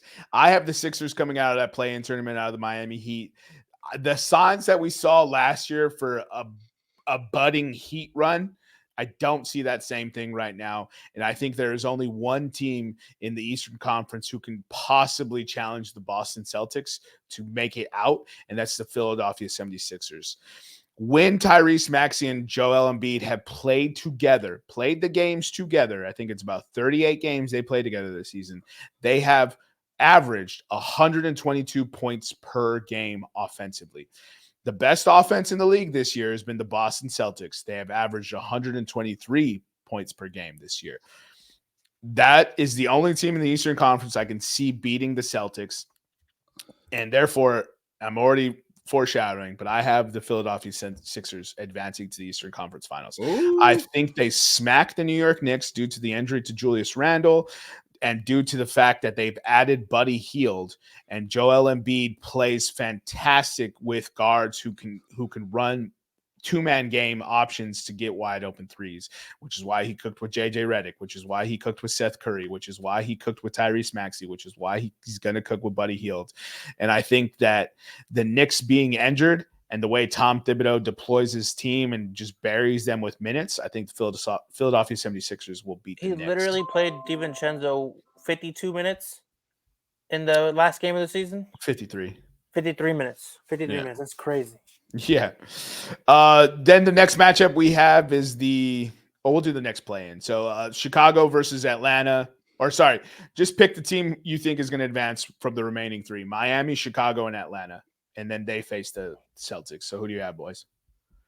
I'm going to do it again, Jermaine. I'm so sorry. The Chicago Bulls are advancing to the 8th spot. I will say it. One of these years, it's going to fucking come true. It's not this one. Dog. They're injury. One of these years. I don't care. Every year. Get till your it facts and happens. logic out of here. I gotta pick a Chicago team. Or the end comes, Eric. You know the prophecy. I got it. I have got it. to pick an underperforming Chicago team to do well in the playoffs. He's a big Jerry Reinsdorf fan. I love it. They get slaughtered by the Celtics in 4, though.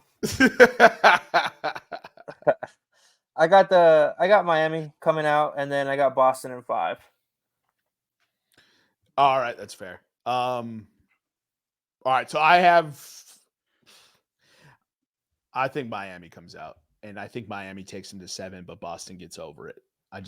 Eric Spoelstra is too good a coach, and I think Boston is really going to earn their stripes in this series and prove that they are actually that good this year.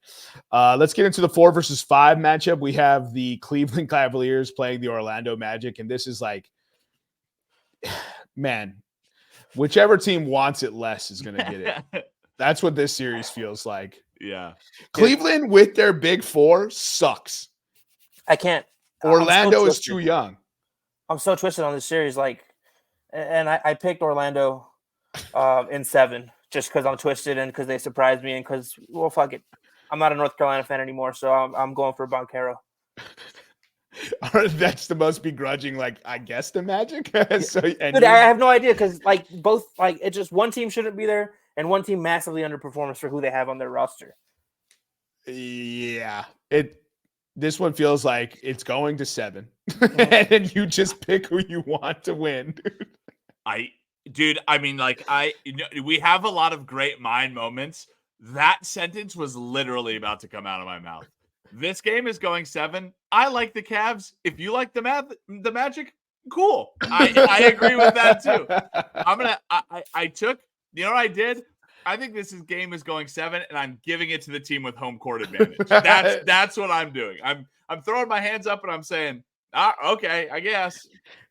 So my heart wants to pick the Orlando Magic in 7 because they have an awesome defense, and I feel like that defense can really shut down their only primary scoring options, who are Darius Garland and Donovan Mitchell.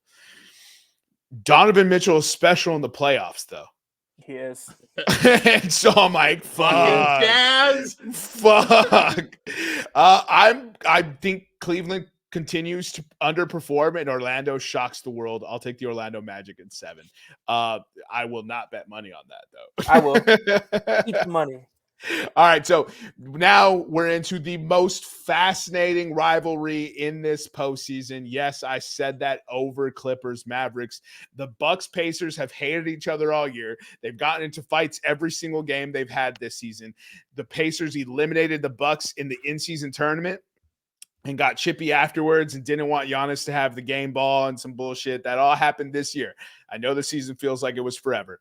Also, Damian Lillard won the three-point contest in Indianapolis for the All-Star game, right? Mm-hmm. And then Dame also won MVP of the All-Star game, didn't he? I fell asleep, so I don't remember. Yes. I forgot. I forgot. Maybe it was Kyrie. But either way, these two teams hate each other. Giannis is hurt, though. Who do you guys got winning the Bucks versus Pacers? I think you said it, man. I got Indiana in 6. Just real quick, Giannis is coming in with the strain calf. Giannis averaged 42, 13, and 6 against the Indianapolis Pacers, and they still went 4-1, or they still went 1-4 against the Pacers this year. The Pacers, for some reason, defend the Bucks well. They're not a good defensive team. Don't get it twisted, but they defend the Bucks well, and the Bucks cannot defend guards. Beasley and Lillard are just horrendous as a backcourt defensive duo, and I just genuinely believe this is just not the year. And this is not with the head coaching change. 19th in the league in defense. It's just not a Bucks team that the recipe we've seen for them to win. I got the Pacers in 6. Pacers have sucked since Tyrese Halliburton came back. They're actually better with him off the court. If Giannis plays this series, the Bucks handle the Pacers. Wait, hold up, Nevada, is that real? What's Woj?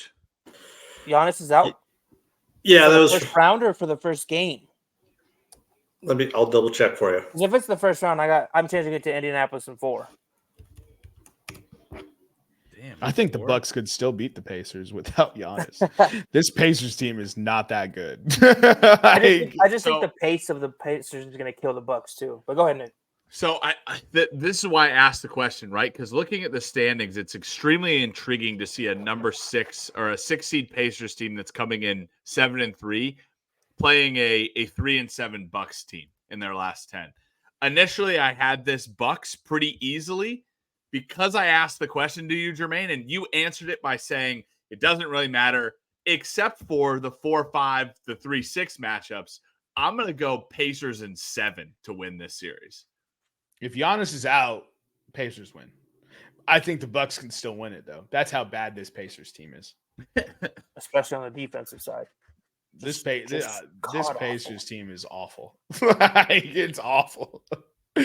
But if Nevada confirms that, then RIP Bucks chances. I'll probably take Pacers and they'll win a close 6th game. And so they won't even face the 7th. But all right, so it looks like you have Knicks, Pacers, Nick, and you have Cavs, Celtics. Who do you have making it to the Eastern Conference Finals? I don't know why I don't trust the Denver Nuggets this year. Reigning champs, they've been playing good. I've been hearing they're great all year. I know that I can't trust the New York Knicks in the playoffs. Give me the Pacers. Give me Pacers in 5. Bold pick, but give me Pacers in 5. Bro, if the Pacers beat the Knicks again, this is Tyrese Halliburton's Reggie Miller moment. Yeah. That's crazy. All right, so you have the Pacers making it to the Eastern Conference Finals. Yeah. The arguably the worst defensive team in this playoffs making the Eastern Conference Finals, taking on who? Who needs defense? It's the Boston Celtics. I think Boston sweeps the first 2 series. Dang. Boston doesn't lose a game headed into the Eastern Conference Finals. I think that's a safe bet. Honestly, I would love to see the odds on that too. All right, Eric, you have Philadelphia versus the Knicks. You have Philadelphia winning. You had Philly, Boston. You have Philly, Boston. Yeah, 100%. Right. And you're Philly. just not answering the question no more? Philly's coming out. So you have Philadelphia beating the Boston Celtics. In 7, yes. Why? In Boston. Oh, why? Because, hear me out, even though Joel, I know Joel's injury prone, and I hope this is all barring injury, no injury to Joel, but they've surrounded him with, they've got a homegrown superstar in Tyrese Maxey, which is sick. You talked about how trust the process. You talked about how Joel's a different animal when he's got shooters around him, and they've got Batum, Buddy Hield, Kelly Oubre, Melton. They just have a bunch of cats who play defense and who shoot the rock. And I think that's just a recipe that needs to be built. And I think Nick Nurse has taken a team to the championship. I know you're going to say Kawhi Leonard, but Nick Nurse has been there. And you're the one who refuses to acknowledge the man as good. You were upset he made the USA basketball team as a multi-time champion. One of the best lineups in basketball this year has been Maxey, Batum, and JoJo. We didn't really get to see that much with Buddy Hield because of the injury. But adding a guy like that who can give you 25, 26 on any given night just from the 3, stretching it out. We're the most efficient free throw team in the league. It's going to be an uphill battle. It'll be 7 games, but I got the Sixers in 7. What's Buddy Hield's career playoff points per game? I'd have to look that up right quick. I can tell you right now off the top of my head. Oh, what is it? 0. Because he never played in the playoffs? He's never played in the playoffs. Good for him. Welcome to the finals, baby boy. Welcome to the finals, baby boy. Where's he from? The U.S. Virgin Islands or something like that? Haiti? Where's he from? Maybe Bahamas. The Bahamas. Nassau, maybe. Representing for the islands, the island boys. So I have Philadelphia beating Milwaukee in the second round, and I have Boston beating a very game Orlando Magic team in 4. Though I think the games will be competitive at the minimum, and I have Boston versus Philadelphia, old school rivalry, and I think the Philadelphia 76ers will beat the Boston Celtics in 7. And I have 2 words as the reason why. Nick Nurse. Nick Nurse is a highly underrated coach who overachieved at the Toronto Raptors with players who weren't ready for a championship medal, and he gets the best out of everyone. They added Kyle Lowry, who's going to be playing big moments for the playoffs for them, and he's going to do all the little things that they need to win, who's familiar with Nick Nurse. Nicholas Batum, Buddy Hield, DeAnthony Melton, Tyrese Maxey, Joel Embiid, Tobias Harris. Contract year Tobe. That's what they needed to get over the Boston Celtics. Contract year Tobe is a dog. And I think the Philadelphia 76ers will beat the Boston Celtics. And not only will Embiid make his first conference finals appearance, Embiid will make his first finals appearance. And I have Joel Embiid facing off with Chet Holmgren and the Oklahoma City Thunder, only for the Philadelphia 76ers to come up short. Looks, and if we lose to rookie-ass Chet Holmgren, you think us losing to the Chiefs in the Super Bowl was bad? You may find me hanging off a very short rope.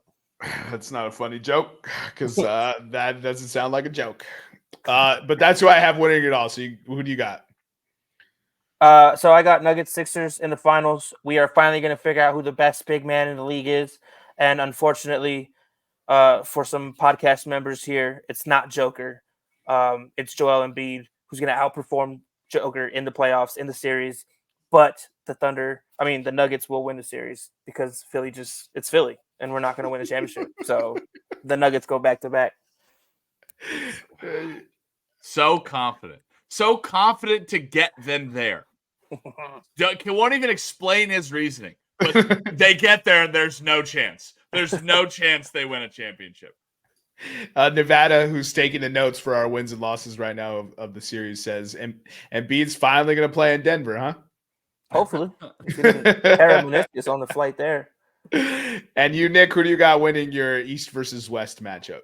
So I got the Thunder coming out of the West. I got Boston coming out of the East. This is where the Thunder's magical run ends. I'm all about magical runs ending near the championship, so I'll take Boston to win it pretty easily. I'll take Boston to win it in 5. The divergence is real. We've got one Nuggets victory. We got one Thunder victory. We got one Celtics victory. Nevada, unmute yourself. Give us your Eastern Western Conference and who you have winning it all. I will go Nuggies, Celtics, and I'll go with the Celtics. Oh, okay. 2 Celtics on this podcast from the Nuggets fans.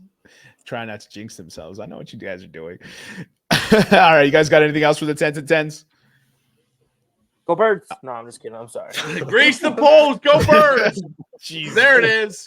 Goddamn. The autistic Philly fans are back. The autistic Tourette strikes again. Follow us on Instagram, Twitter, and YouTube at Podcast Room303.